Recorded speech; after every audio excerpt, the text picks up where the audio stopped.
I'm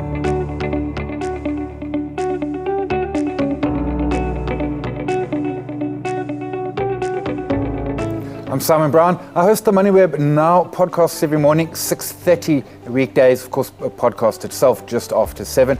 And today we're going to be talking around difference between saving, investing, and trading. They kind of fit in the same place. They're money, but they got distinct differences as to exactly where they plug into each other. If you've got questions, you're welcome to send them. events@moneyweb.co.za. And today I'm joined by Nilan Morar. Nilan, appreciate the time today.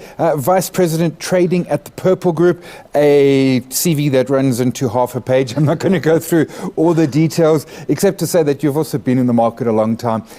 It is a tough market right now. We've seen this before, nothing new. This is what markets do best, truthfully. Absolutely. And you know, in the volatility and the uncertainty lies opportunity. And, you know, we've got to look through that. So we'll chat a little bit around savings. We'll chat around the relationship between savings and the overlap between savings and investing. And then bring in your favorite topic, trading. Yeah, it is. And I mentioned in the intro there, which is, you know, they're distinctly different, but there is overlap. They all sit into our money space. And my key thing is always that, you know, I suppose the first question is, you know, saving, investing, trading is a case of, well, what am I trying to achieve? What's my aim with this? Because that helps guide, you know, if I'm buying a house in 3 years and I want to deposit, that's easy. It's saving. Yes, absolutely right. And so, what, you know, to extend on that question, what are you trying to achieve? But also, how do you achieve it? Right. So, saving is probably best described as putting away for a rainy day, for a goal, as you mentioned. Typically involves short-term stuff. So the duration is quite short, and typically involves cash. Yeah. And oftentimes that cash is going to sit in a call or a savings account, so it's easily accessible, specifically for the goal that's required. If you extend that a little bit further, and we look at the current structure of the market, and we say, let's say on a savings account. Ironically, savings accounts at our institutions offer the lowest rates of return, right? But nonetheless, let's say you're earning 5%. And I know in the previous discussion, they introduced the concept of inflation. Yeah. Let's bring that in a little bit. And let's say inflation is running at 10%. It effectively means that your money is worth 5% less every year, or your buying power. Another way to look at it is that, you know, it would cost you 5% more to buy the same value of goods that you would buy this year. So you've got to introduce the concept of, if that money is just sitting there for short-term use, fine, you can weather that differential for a while. But how do you then keep up with inflation? And how do you preferably beat inflation? Because that's the sole purpose of investing. Firstly, the horizon is much longer than the savings. So you're looking 5, 10, 15, 20 years out, possibly up to retirement. Now, structurally, our market locally, and you know, there could be reasons for this, or structural reasons for this.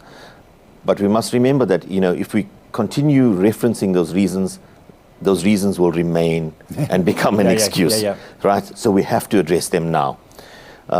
So, you know, apart from the structural reasons that exist, our country has an extremely low savings rate. Stats SA at the end of last year released a number that was like 1% household savings, which was up from 0.3 the quarter before. Now, you know, the arguments around why that may be the case, perhaps COVID brought on a little bit of fear, and people, for the fear of income generation or job security, people saved more, but nonetheless, 1% is dismal. Another very interesting rate, when you start looking at things, this investment space out to retirement, is something called the replacement rate. Yeah. And essentially, and this is a scary number, because essentially what this means, and I think this was released by PSG if I'm not mistaken, what this means is that what percentage of your current salary or income pre-retirement is replaced by your retirement funding efforts up to that point. So very simply put, let's use an example. Let's say you're earning 10,000 Rand a month. SA, incidentally, again, is one of the lowest rates in the world. The average replacement rate globally is 70%. SA is at 12%. Wow. So that means if I'm earning 10, I'm going to get 1,200. You're going to get access to 1,200 Rand post-retirement. That's the current structure of this. So it's a dire issue that needs to be addressed, and it needs to be addressed now. And unfortunately, it's not a short-term fix. Sure. But the efforts now will lead to generational wealth, and behavioral changes down the line. And that's what we've got to address. And that's what we've got to address. And it comes to your point. We're on saving, and it's weird because the pandemic, I mean, if nothing, suddenly all those emergency funds got dusted off in many cases, although a lot of people didn't have them. There's a flip side to it as well. I meet people sometimes, youngsters in their 20s and 30s, and they've got a large amount, and it sits in cash because they're scared of the stock market. The point you referred to there, it's about time. A couple of years you can take that inflation drag, but over decades you're going to get so far behind. And we look at the market, particularly now, things falling, everything looking ugly out there. Truthfully, these sort of things happen, but they pass. Markets are where wealth is created. Savings is not where wealth is created. Absolutely right. And Simon, if we look back, and we mustn't forget that many new participants to the market, and I'm talking 10 years or younger, and that might show our age. But I think it does, but yes. 10 years or younger have hardly had the opportunity to understand, experience, invest, trade, save, participate through bear markets. Yeah. Right? You and I have seen a couple of them. Incidentally, certainly the last three have produced the best investment opportunities. Can you imagine 2008? We simply bought, closed our eyes, put everything in and left it. Beginning of this year, we would have been smiling. Hey, one of my worst buys in 2008, incidentally, and it was one of the banks, it did incredibly poorly relative. It was up 150% in the couple of years post. Exactly, that's the point, right? So you've got to look through that. Don't ignore the opportunity that this presents.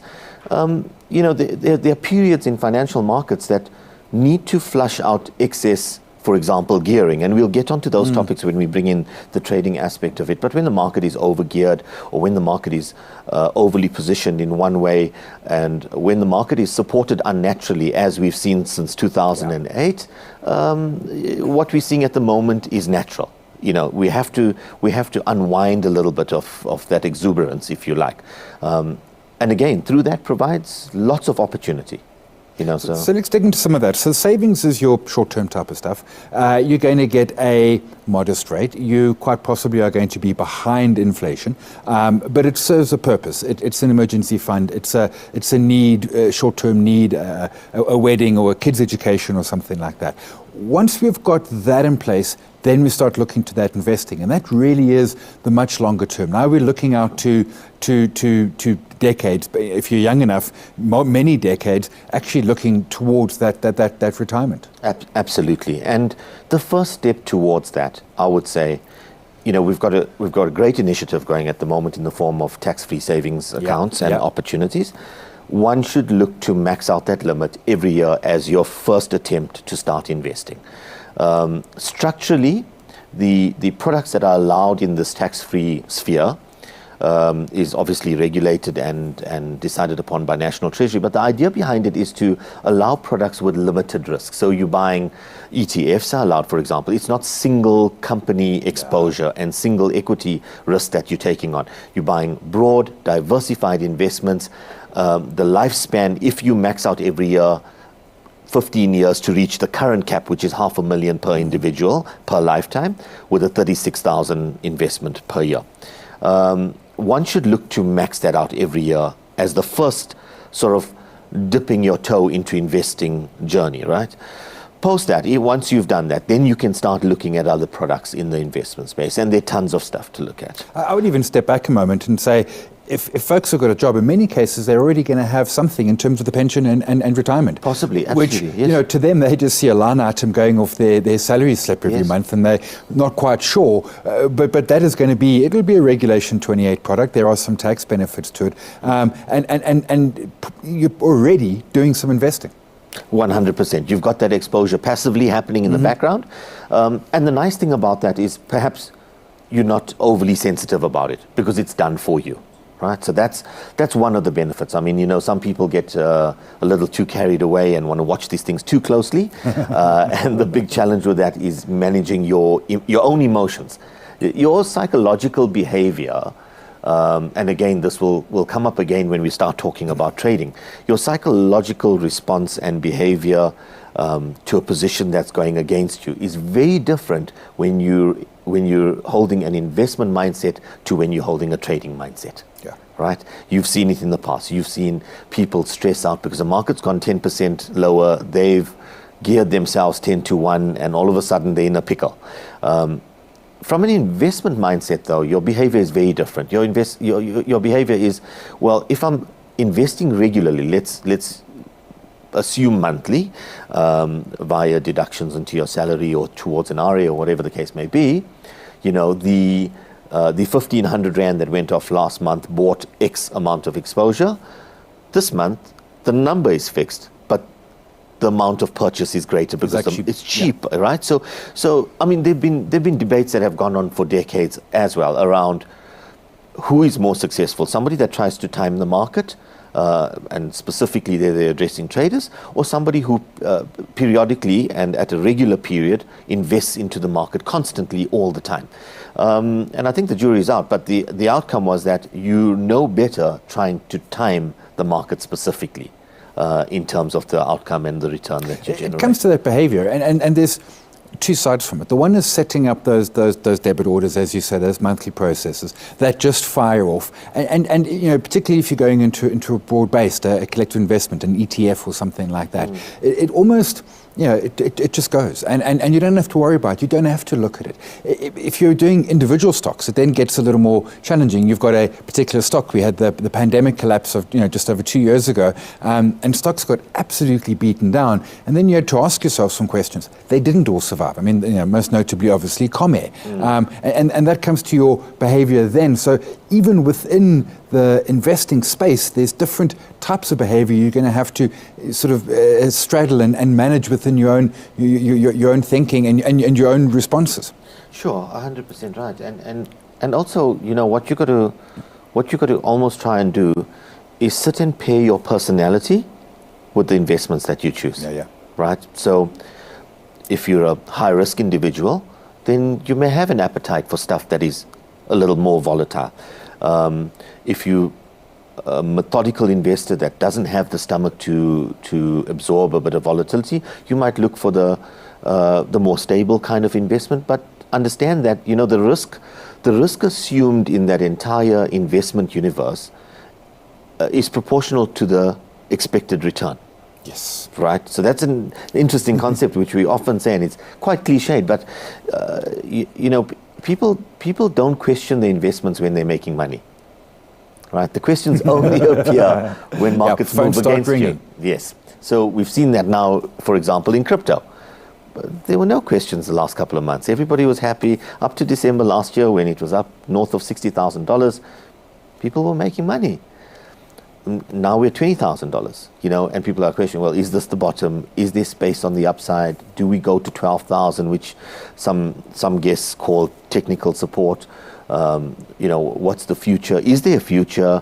We're seeing some of the systems fail, people losing money. So all those questions are emerging now purely because there's stress in the system. People are stressed out about returns. So you got to try and match that personality.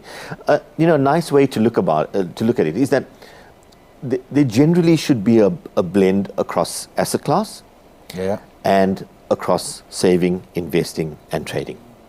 Right, and the ratio in which you have those will be determined by your personality. Your personality, your risk profile, your age. Absolutely. You're fundamentally different at 22 than 72. 100%. I need to take that. I liked your point around expected return. If you come into the market and you say, great, I've got a big weekend planned, I need to double my money. Sure, you can try. It's going to be hard. You're going to have to go and take extreme risk in the process. That's it. The other inverse is if you say, well, I just need this money to still be here for a deposit in a year or two, low risk. But even within the equity, if you're saying to yourself, I just need an inflation-beating return. If inflation's going to average, let's pick a number, 6%. If I can do 12% per year over that period, I've created real wealth. It's that expectation so much defines as to how you're going to interact into the market. Yeah, and at which segment of the market you're going to interact, right? And what that participation level is going to be of your disposable income that's there to participate. Now we mustn't water down the difference between these three aspects of the market. They're so different that there are different tax laws that govern them. No. Right? And, fair point. So they're significantly different, and I know there's a tax segment coming up later today. So we'll listen with that with keen interest, because how you respond and how you are taxed on trading profits is completely different to investment profits over time. So they are significantly different.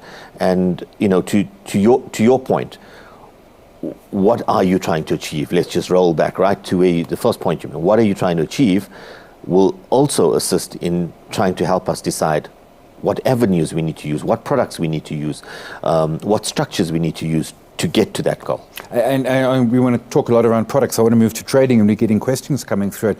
My last point on the savings and investing and trading is distinct of them. Is it almost to say you need to have your savings in order, and then you step up to some investing and get that in order. And I'm not saying get that in order in the sense that you have enough to retire on, but that you've got those debits going off. You've started. That you've simply started. And then we move to the trading. The trading is sort of the third block, and we need to make sure that we've started in those first two before we run to the trading. I agree with that entirely, yes. The trading side of things, and we'll get into that in detail, I'm sure, just now, and I'm sure there'll be questions about that as well. The trading should be ultimately with money that you can afford to lose, right? I mean, that could be the most lucrative activity of all three in the space defined or the timeline defined, but it will also be the most amount of risk assumed in the timeline defined. Yeah, and let's move to the trading and a bunch of questions. If you've got questions, events at moneyweb.co.za, you can send them through. They'll pop up on my phone. We can take those questions.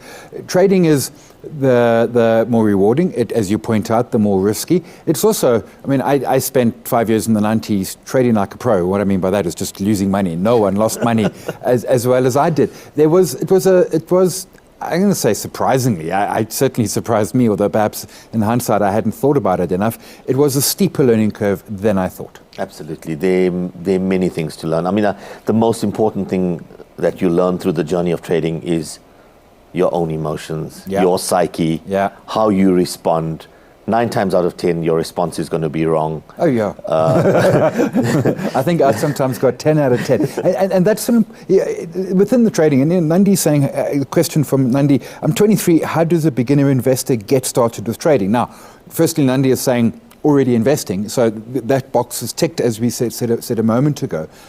Wanting to get into it, there's different products that we can trade, and I think people think trading, and they straight away think, well, let's go trade 100-geared FX. Well, hang on, you can trade straight equity, or you can trade those derivative products that sit sort of between equity and the 100 times gearing. Sure, and trading to a large degree is a mindset, right? You could. Let's choose a stock, whatever, ABC. You could invest in ABC, but you could also trade in ABC. Yeah. So it's a mindset that you approach. If you expect short-term volatility or short-term gains to be made, then you will trade it. If you expect to hold it because fundamentally you believe that this could go 2 or 3 or 10 times the value that it's worth today, then you'll invest in it for a long term. So, to Nandi's point, try and match that with your personality. Try and match the instrument or the platform or the product that you are using with your personality and your risk tolerance. If you're a risk-averse person, there's no point looking for a highly geared instrument to go start trading, right? You're just going to work yourself into a corner. Rather try and go with a 2-to-1, 3-to-1 type of geared product where you can stomach a little bit of volatility and you have access to trade it frequently and often. Traders have a different mindset. Their activity and participation levels in the market are high. You could have a person trading 20, 30, 40 times a day, and you could still have somebody that trades once a week, still classified as a trader. That's a great point, because, in my trading, I trade index futures. I don't trade short because I don't like the volatility, because I make the call, market goes down, we get the bounce, I get kicked out, and then it falls. And it's like, I was right and I lost money. Too much volatility. And I've learned this, I've got the scars over the years. I've learned, for me, it's indices, it's long only. So this year, almost halfway through, I think I've put on 4 trades. Two were NASDAQ, one was S&P, and I think one was the local market as well. And that's been because that's what, it's still trading. Sure. I got a friend who, as you say, he can do 20 trades by lunchtime. We're both traders. We're both in the same sense. I've got another friend who buys equity, and he might buy a stock, he might hold it for a year and a half, 2 years. Yes. He's trading it. Sure. So it comes to that sense of your space, but also time allowance. Do you have hours in the day? Yes. I remember when I started trading, and I was sort of day trading, and I had a daytime job, and they both went poorly because I was trying to do too much. Yeah. You mentioned the gearing, and this is an important component. In essence, if I simplify it, Nandi comes along, opens an account, GT247 opens the account, funds it with 10,000 ZAR.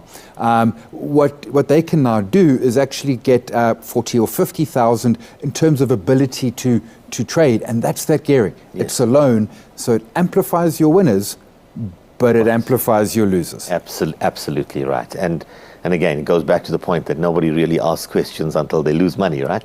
So I agree with you. Trading is the most demanding in terms of your time.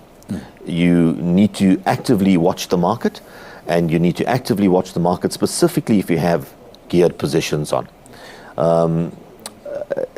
Lots of platforms like GT247 and others will offer you a demo, access to the platform where you can play around.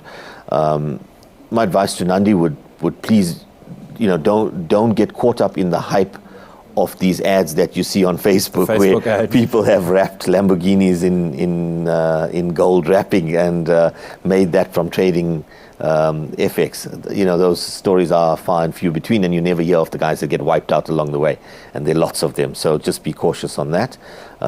Choose the company, do your research around the company that you're opening an account with. Yeah, your platform. It's a regulated space, understand who you're doing business with, make sure that they're legit, make sure that they've been around long enough. Those types of things, Yeah, and you can go to the FSCA website and see if people are registered. And I remember, for example, Mirror Trader International, and I kept on saying, why aren't you with the FSCA? And they said, we don't need to be. And I'm like, to me, giant red flag. You mentioned the demo. I like those loads, and I think there's two parts to it. The first is just how does the website work? My broker, for example, when I click buy, pops up a button that says, are you sure? Now, let's be clear. For the first couple of years, no, I was not sure. Of course I wasn't sure. Ask me anything, but don't ask me if I'm sure. But the demo got me to how to use the platform, how to execute a trade, how to pull up a chart, how to place the conditional orders, such as stop losses or sell at profit, so that when you put proper money in, you're more au fait with the platform, but you've also had a chance to try out some ideas. You think to yourself, well, I saw this data point, and that should mean X, so let me try X, and it did or didn't work, and you start to learn. You start to learn how markets respond. You start to learn how you respond. Exactly, very important. And start small. Yeah. There's no harm. Start small. Most of these platforms will allow you no minimum. So, start with the smallest amount. Understand, teach yourself. It's critically important to get to a place where you're comfortable around what you're doing. There's nothing worse than having a initial bad trading experience. That will put you off for life. And it has a very important part to play along this participation in financial markets. A small part, maybe. Sure. Maybe it's only 10% of your overall stuff that gets deployed towards trading. But nonetheless, it can be very rewarding if done properly.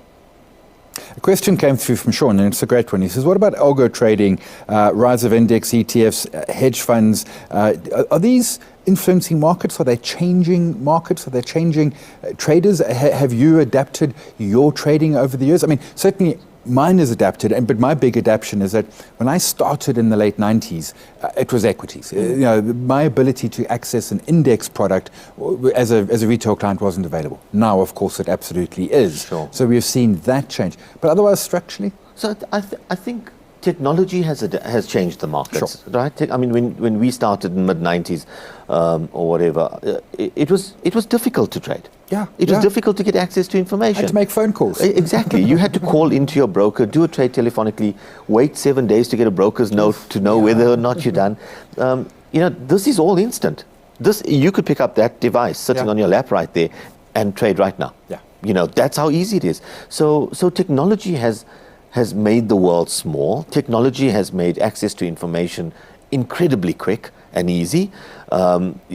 People around the world, it's flattened that curve now. So everybody has access to the same information at the same time. You don't necessarily need a Bloomberg terminal or a Reuters terminal. To play golf with the right people. And I like that. That is perhaps in my lifetime of markets, which goes back to late 80s. The biggest changes have been cost, has been access, not just to the platform, but to the information. And that is so, stock would move in the 90s and days later you would read something and discover, or sometimes not even. That has absolutely flattened that playing field, which means that the likes of Nandi, me, you, and others out there really can get involved. And we can do it at a pro level in sense of the tools that we've got. Absolutely right. And for close to nothing. It's not expensive to get there, right? So to the point about the application of algos and its impact on the market. The upside to the ease and ability to access to the market these days is that we all need liquidity. For us to trade efficiently and effectively and execute effectively, we need deep pockets of liquidity. So when there are algorithms that are in the background churning this market around, well, guess what? It helps with liquidity. The one downside, you'll remember a good few years ago, the flash crash, which was on, if I'm not mistaken, the 6th of May.